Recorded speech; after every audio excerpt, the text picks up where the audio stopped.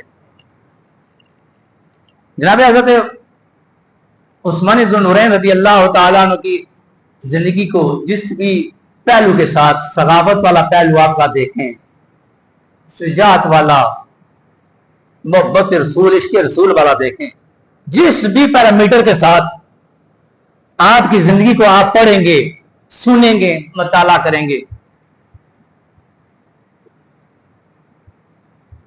مدینہ طیبہ کے اندر ہجرت کر کے جب سرکار تشریف لے کے صحابہ کرام کی وہ جو چھوٹی سی جماعت وہاں پہنچی، تو مدینہ طیبہ کے اندر ایک کنواں تھا جسے کہتے ہیں بحر روما۔ بحر روما کنواں تھا، یہ ایک یہودی کا کنواں تھا، اور اس کا طریقہ کار یہ تھا کہ وہ پانی بیچتا تھا، اور مسلمان مالی حوالے سے قسم پرسی کا شکار تھے، اس طرح کے وسائل نہیں تھے مسلمانوں کے پاس۔ آقا علیہ الصلوۃ والسلام نے فرمایا، کون ہے جو اس کنویں کو خرید کر مسلمانوں کے لیے وقف کرے اور اس کے بدلے وہ جنت خریدے؟ خلیفہ سالہ جناب حضرت عثمان غنی ذو النورین علیہ، آپ نے اس کنویں کو خریدا، اور کس طرح خریدا؟ اس کا ایک دن کا پانی خریدا، سودا ہو گیا کئی ہزار دینار کی عوض۔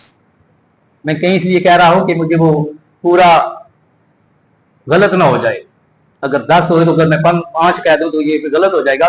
کئی ہزار دینار کی عوض آپ نے ایک دن کا پانی خرید لیا اور مسلمانوں کے لیے وقف کر دیا، اور اعلان عام کر دیا کہ سب کے لیے اجازت ہے، مسلمانوں کے لیے بھی اجازت ہے، غیر مسلموں کی بھی اجازت ہے۔ تو اس دن جب مسلمانوں کی باری ہوتی تو مسلمان اتنا پانی جمع کر لیتے، غیر مسلم بھی پانی جمع کر لیتے، دوسرے دن کا بھی جمع کر لیتے۔ اب جب دوسرے دن یہودی کی باری آتی تو وہ پورا دن اسی طرح بیٹھا رہتا، کچھ نہ آتا پانی لینے کے لیے، تو اس نے مجبور ہوگا دوسرا دن بھی وہ فروخت کر دیا۔ تو جناب حضرت عثمان ذو النورین نے بحر روما خرید کر مسلمانوں کے لیے وقف کر دیا۔ جیش الاسرا غزوہ تبوک کے موقع پر جہاں اور صحابہ کرام رضوان اللہ مجمعین نے اپنی فنڈ پیش کیے، اپنی خدمات پیش کی، اپنا اثار پیش کیا، اپنی قربانی پیش کی، آپ کے بارے میں آتا ہے باختلاف روایات 1000 اونٹ خالی ہے تو صاحب خالی ایک اللہ اونٹ کی نوٹ ہے راجو ہی جانا 1000 اونٹ بما سارو سامان لدا ہوا حضور کی بارگاہ میں آ کر وقف کر دیا. میرے آقا کریم علیہ الصلوۃ والسلام اتنے خوش ہوئے یا میں ترمذی شریف کی حدیث ہے سرکار نے فرمایا آج کے دن کے بعد میرا اس سامان جو بھی کرے گا اس سے موافقہ نہیں ہوگا.